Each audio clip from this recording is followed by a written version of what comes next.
Magandang araw mga kaibigan. Bigyan natin ng reaction opinion itong post ABS-CBN News.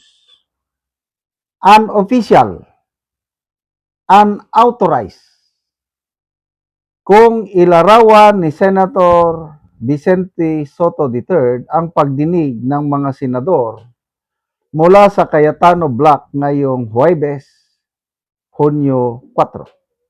Dagdag niya ang ginawa ng mga senador mula sa kabilang kampo ay para lamang igiit ang kanilang hawak na kapangyarihan. Ito ang kanyang statement. They have refused to attend legitimately called sessions. Now, they are grandstanding in an unofficial and unauthorized gathering. What we are seeing is a naked grab for power dressed up as inquiry and oversight. It is nothing more than a self-serving spectacle meant to cling to positions they have already lost in a valid and constitutional reorganization of the Senate. Even worse, they are reportedly threatening Senate employees with cases if they are not obeyed. These are civil servants who are simply trying to do their jobs in accordance with the law and the duly constituted leadership of the Senate. Yon ang pahayag ng anong tawag sa kanya? Leader ng SB 11 plus 1. Kasi kahit si Senator Gatchalian ang parang kinakilala nilang acting president. Eh, ang may utak daw lahat niyan is si Senator Soto. Siya ang may idea na si Gatchalian ang ilagay. Anyway, yan ang pananaw niya.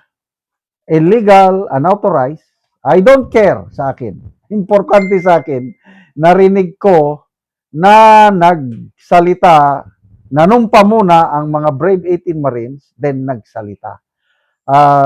To me, I don't know sa inyo, lalong bumilib ako sa tapang, sa sakripisyo lahat. Lalo kung napatunayan na nagsasabi ng totoo itong Brave 18 Marines. I cannot wait yung mga susunod na hearing. Marami pa silang ibubulgar. Yon ang para sa akin. Okay? So, kung unauthorized, illegal, edi kasuhan nyo.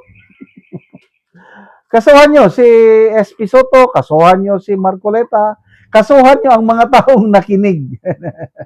Oh, di ba karamihan sa atin nakinig, nag-monitor.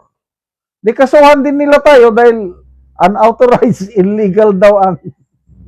Oh, tingnan natin. Ito ang pinaka-paborito ko sa mga post. Tingnan nyo palagi yung people's reaction. Nandito sa anong side? Left side, kung kinakarap mo ang cellphone mo, mabibilang mo yung nag-react eh. Dito natin makikita yung pulso ng taong bayan, yung bilang ng tumatawa, galit, at saka yung nag-like at nag-love. Oh. Ito, dahil statement ito ni Soto, kung tinatawanan, hindi sila naniniwala. Yung nag-like lang ang naniniwala. So, ilang percentage ng netizens ang naniniwala, sumusuporta kay Soto? Tingnan natin. Yan. 25,000 ang nag-react, 19,000 ang tumatawa, 457 ang galit. So, alos 20,000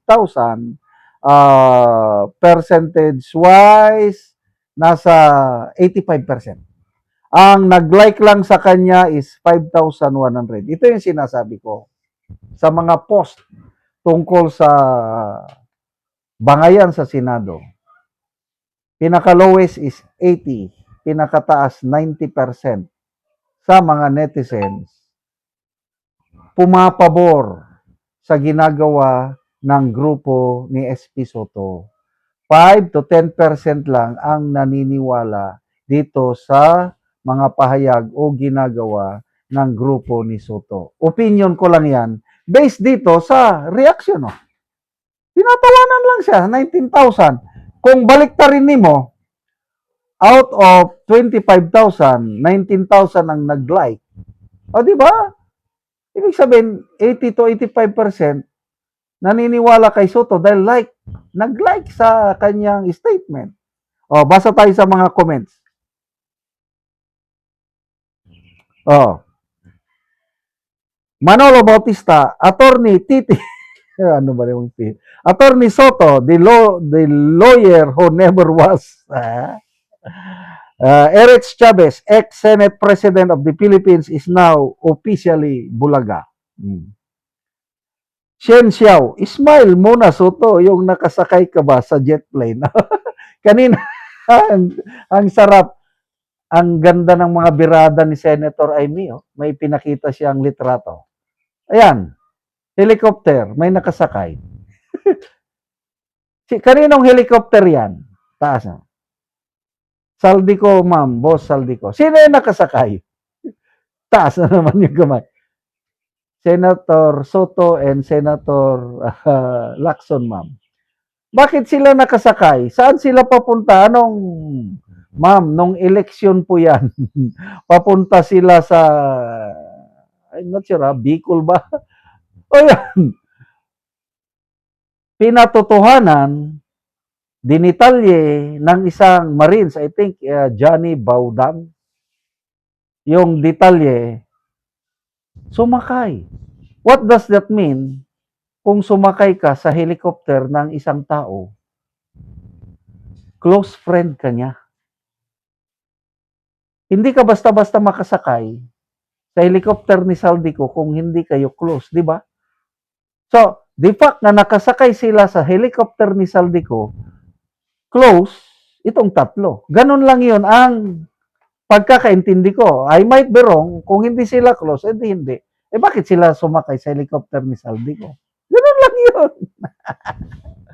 So, unauthorized, illegal, I don't care. Kahit ilang beses unauthorized.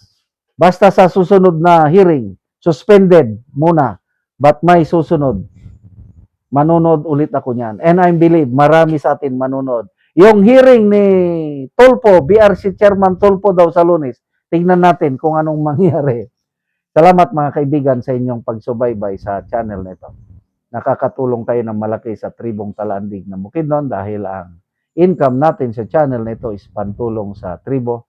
Namimigay tayo ng libreng yero at pako para makapagpatayo sila ng mas maayos na tirahan. Panoorin nyo ang video nito. Nako sa balay sa natabangan na mo og yero. So mo na ni ang itsura sa iyang atop. Mga dagko na gyud og buslot. So mo na gyud ni tungod sa kakaraan na sa iyang yero, inani na gyud nagkabangag-bangag na.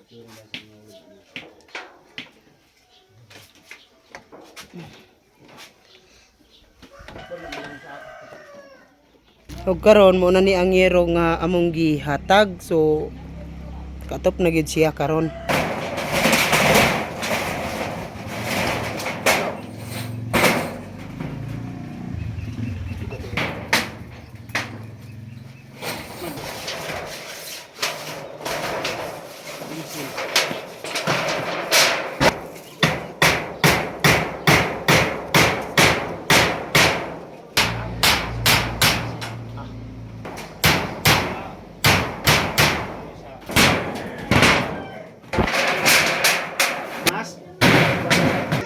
O karon humana gyud sa pag-atop ang ginatabang nga yero. So makita gyud nato nga nakatop na sila sa ilang bag-o nga balay. Oo, sa nagtabag og inre ba. Adjust tabang di ya gud ko ato. Salamat kayo sa tabang kay nakatop na gud ko. Salamat. Ang tabang di gyud ko ato kay ang kwarta tama na gid sa kaon. Taman ra sa pagkaon sa daya imong trabaho. Mag-uma? Mag-umara. Oo, so karon nga ting init ang inyong mga mais. Wala na gyud. Ayos na. Oo. Ayos na. Oo. Sa manginan lang pagit ko tabang og naba. Oo, so kuan ra gyud. Nagpasalamat ka nga tabangan ka gero nga nakaatop na ka. So dili na gyud ka maulanan. Dili na kayo man man. So pila na to katuig ang imong atop nga imong gitanggal nga mga buslot na? 15 na to katuig. 15 na katuig. So taod-taod na gyud. Dugan So salamat na kaayo.